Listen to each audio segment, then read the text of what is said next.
Hello, everybody. My name is Graham Elwood, and you are watching The Political Vigilante. Now, that is a way to donate Bitcoin to the show using a Lightning. So if you have Bitcoin on any of the Lightning apps like Phoenix or Aqua or any of the wallet of Satoshi, Lightning is the way to do it, and it is much less expensive. And you're supporting the show with Bitcoin. Plus, there's other ways to support the show right there scrolling below. And we want to talk about Bitcoin and crypto. We just had a pretty, the Bitcoin conference in Nashville just happened, and it was pretty significant because a lawmaker talked about being, new crypto policy. Robert F. Kennedy Jr. spoke. And of course, former president and presidential candidate Donald Trump spoke. And it was a very significant event that big of a presidential candidate would speak and what he said. Now, before we get into that, I want to talk about what was discussed at that conference is a lot of America's Bitcoin policy. And for the first presidential election that I've seen, they're actually discussing Bitcoin and crypto. Trump kept confusing Bitcoin and crypto. I don't think he understands what it is. I think Trump is just trying to get votes from RFK Jr.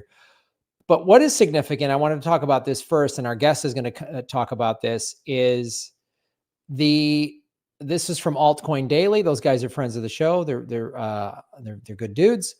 27 Democrats sign a letter to the DNC demanding an end to the anti-crypto policies of Elizabeth Warren. This is pretty significant. Right. So it's I don't know. Someone in over here said too little, too late. But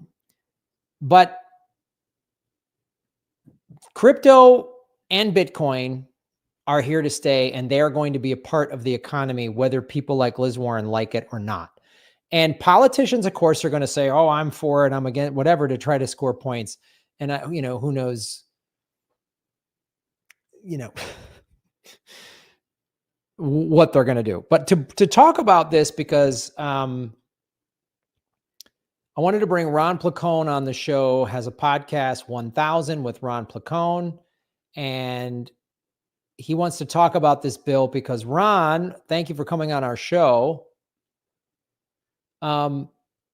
You've discussed this bill because I know like crypto and Bitcoin isn't like your strength, but you're very knowledgeable about electronic rights, and you've worked hard to try to advocate to keep the internet safe and free and not let the big corporations take it over.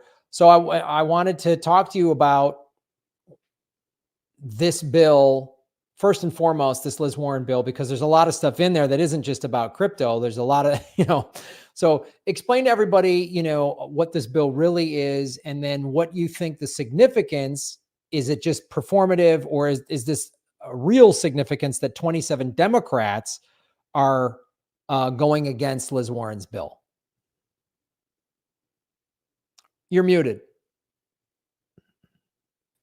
Sorry about that. So we've talked about this bill before, because when this bill hit the ethers, it was a serious concern because it was really, it's a surveillance bill. I mean, if you want to like the too long don't read, it's a surveillance bill. And I'm not near as fluent in crypto as you are. Like I didn't know all the wallets you were mentioning a few moments ago, especially like the Mario and Luigi one or whatever the hell. I don't know. But I know a little bit. But what I know a lot more about is digital rights and online privacy. And this bill threw up a lot of red flags there. So this bill was under the way it was sold was this is cracking down on people who are hiding their assets in crypto, and it's an anti-money laundering thing and blah, blah, blah. Okay, here's what it really does, though. What it really does is it requires everyone involved in, quote, digital assets. That's their verbiage. That's very, very broad. That can apply to any type of crypto transaction, an NFT, anything like that. it not only requires the full extensive reporting of it, it also requires personal details about everyone involved. This is a serious breach of privacy concern just with the way the blockchain works and everything else. Also, the way they want to enforce this is any type of infraction of these rules that they're making up as they go along is automatically a felony. Look, that's incredibly just ridiculous harsh, because there's plenty of people in this world who have a little bit of crypto. They don't know everything about it. They know enough to participate in it. And you and I both know this, and most people who have any crypto whatsoever know this.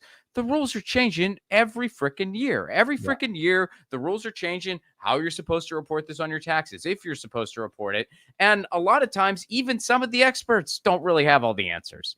So to make something a felony in a territory that is still largely uncharted, which, let's keep in mind, crypto, when you compare it to the dollar, it's still a relatively new thing in comparison. Sure. It's still a very new thing. It's still very much uncharted territory. When you are kind of just making up the rules as you go along, and then you're going to make it a felony, what do you really try to do here? You're really trying to crack down on things. You're really trying to just get a handle on the entire crypto space. That's really what's going on. So this is a surveillance bill. This is a huge breach of privacy. And let's be honest, this whole, they're trying, because there were some people who were for this bill, even though they shouldn't have been, because they thought, they're just cracking down on all the nefarious people hide their assets in crypto and blah, blah, blah. All right, here's an inconvenient truth for you. We both know the United States government is more likely to go after a person making $20,000 a year than they are to go after Elon Musk or Jeff Bezos or anyone like that. So this isn't about capturing people who are doing nefarious things. This is just about cracking down on the space, and this is just about surveillance. That's what's really going on here. It was a terribly misguided bill. And while it was happening, there were actually some other, I believe Senator Ron Wyden was one of them, who actually proposed a bill that was a lot more, that didn't have all of those red flags. That was just, okay, you got to report it on your taxes. Fine. Here's a bill that just kind of addresses that. And that bill was much less concerning in comparison. So I'd like to think they realize the political shot in the foot this is, and they're going to roll back some of this stuff, because, I mean, it's still kind of in limbo as we speak, and it's just terrible, misguided legislation. Yeah, I mean, yeah, just you bring up a lot of good points. And I want the audience to understand here that digital rights and cryptocurrencies and Bitcoin are very, very intertwined. So if you aren't that knowledgeable about one of these, you should, especially people like, I don't get Bitcoin or whatever. You should be paying attention to what this is. So, Liz Warren is one of these people who, and I don't know if she's just dumb or she's playing this card, the whole Bitcoin's used for criminal activity. Yes. Oh yeah, that was their big thing. That was their big. They said Hamas is using it. That was their big thing they were leaning on. Yeah, because you know what, Ron, the U.S. dollar has no blood on it at all. I mean, the U.S. dollar has never been used in any criminal activity. There's no cocaine on it. There's no drugs on it. There's no. I mean, this is the thing, and why this is so. It's just wrong. Like 2 years ago, there was a hacking of a pipeline or whatever, I forget, and they stole a bunch of money. And the way they found the people was because they used Bitcoin, and Bitcoin is very traceable. Right. Like, had they just done, gym bags full of cash, it would have been a lot harder to track these folks down. And so there's that. Then there's also, I personally think this is a gateway to get everybody to use the CBDCs, which is central banking digital currency. That is the antithesis of what Bitcoin is. Bitcoin is decentralized, and a CBDC means the government can track what you're buying, what I'm buying. Oh, you're donating to some cause we don't like, Ron Placone, so we're going to shut your bank account down. That's what the CBDC does, which is very scary to me. Also, like you say, to suddenly make it a felony. I mean, I've been to El Salvador, which is, as you call it, Bitcoin Disneyland. And, there's a lot of Salvadorians who in the last 2 years, 3 years since Bukele made Bitcoin legal tender, who live in the US and Canada are sending Bitcoin back to their families in El Salvador much easier and much cheaper. Are those people going to be locked up as felons? Plus, like you say, the laws are changing every 10 minutes. I mean, countries like China have we're banning Bitcoin. They realized it's not working and they're about to change their tune and make Bitcoin, you can use Bitcoin in China, because one of the things us Bitcoin maxis like to say is you can't change Bitcoin, Bitcoin changes you. So I don't know. I don't want to get too conspiratorial, but whether this is just ignorant legislation or deliberate to try to scare people. Now, does there need to be some type of legislation? Yeah, there needs to be legislation of the exchanges and of some of these altcoins where there's clear scams happening, where people are doing pump and dump scams and all this other stuff. And those scams that have happened, Sam Bankman-Fried, the most notable and most recent with FTX, he did what they've been doing on the stock market for years, and he got caught and he's doing jail time. And, you want to say I got to report it on my taxes? Okay, fine.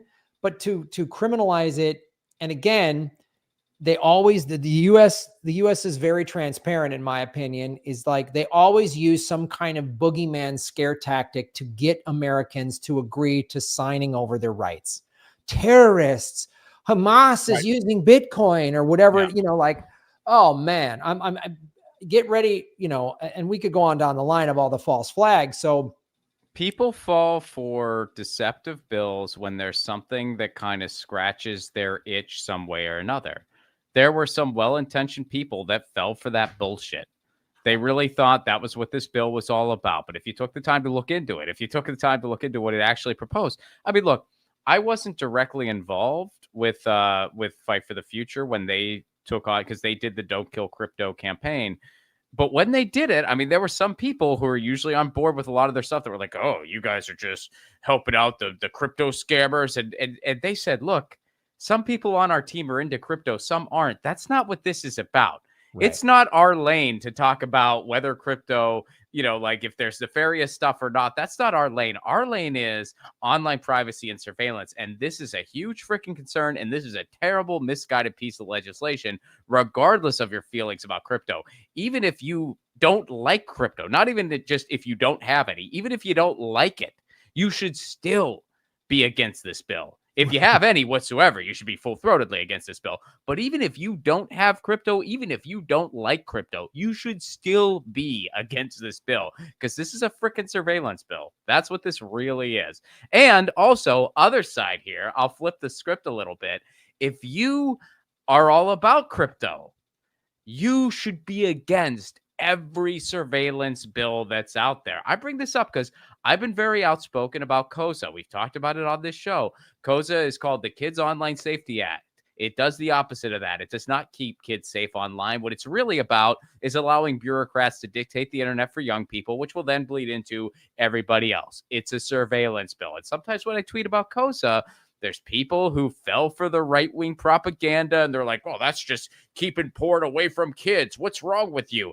That's not what it's about. Not at all. And I can't help notice a lot of times when people tweet that at me, I look at their handle, and there's a bunch of Bitcoin stuff in their handle. And I just think, look, you don't have to agree with all my social views. But first of all, your whole thing is against the system. You just repeated right-wing government propaganda at me. Just so you know that's right-wing government propaganda, what you just repeated at me, and it's false. Second of all, you are biting off your nose to spite your face, because this is a surveillance bill and it's going to hurt you too. So if you're into Bitcoin, trust me, you want to be against any and every surveillance bill. And if you're tricked into supporting one, you fell for something. Well, yeah, they always name it this, save kids bill, the kittens for freedom bill. And then it has nothing to do with kittens, or just, it's just, there's all this awful stuff in there. So I want to talk about this, since this is, like you say, it's a very dangerous bill in terms of digital rights, which overlaps with Bitcoin and crypto. And what do you think about these 27 Democrats that are publicly being critical of this? Do you think this is actually do you have faith in this? It's hard to have faith in the Democrats or Republicans for any reason whatsoever. And do you think this is just performative to try to Because the thing that's interesting here in the crypto space is, Bitcoin specifically, but also all the altcoins, all the crypto. And to be very clear, I like making this clear. There's cryptocurrencies of the altcoins, and then there's Bitcoin, which is like digital gold. But in this space, you have people from all different walks of life that are into it, that support it, that buy it, that sell it, that trade it, that whatever, that just like hodl, that are just like Bitcoin maximalists like me. And politicians are starting to wake up to this. So how do you see these 27 people? Do you think this will actually help us get rid of this bad surveillance legislation and maybe put in something that's just kind of moderate, somewhat necessary regulation? Or how do you see this? I think so, because there's already been alternative proposals out there. I mean, there were alternative proposals out the gate because they realized what an overreach this was, and they realized just politically what a bad move it was. Mhm. And I think Liz Warren herself, I mean, I think she was just given bad information and ran with it. Right. You know, I don't think she has some like super fascistic agenda. I just think she was given bad information and made a very bad political call, because I think at the end of the day she just wants to sort of ride the wave into retirement and just not ruffle any feathers. I don't think she's looking to cause any trouble. You know what I mean? And this bill, it ticks off a lot of different people all across the political spectrum and in different subsets. And look, we're talking about the overlap between the Bitcoin crypto world and the digital rights space. There is some overlap, certainly. And there are some, some are in one camp, some are in another. Another thing they both have in common is they're not really the type of groups you want to tick off too often. They are online, they are loud, they are all over every social media platform, and they don't go quietly. So if you have legislation that pisses off both of them, that's probably not going to be great. That's probably a headache you don't want, especially since what it would take to actually enforce this type of stuff, they're not up for that climb. So at least not anytime soon. Never say never. So yeah, I'd like to think that this is going to be reined in. Okay. Well, I like that, folks. Go listen to 1000 with Ron Placone. You did it. Good job. Oh. Oh, can I mention I got a screening in London on September 21st. You can see it'll be the last screening of my movie Left at Wall, and then soon it's going to distribution, which once it's distributed, you guys will know, because I'll be on every show that will have me announcing it every 2 seconds. Oh, I'll plug that. That movie was a blast. Graham's very funny in it, folks. If you haven't seen it yet, Graham is very funny in it. And your last chance to see it, at least for the foreseeable future on the screen, is going to be September 21st in London. I'll be there doing a short stand-up set, a screening of the film, and a Q&A after. And then we're on our way to distribution, folks. So I should have more announcements for everybody very, very soon. I play a right-wing YouTuber. Don't miss it. You do. It's awesome.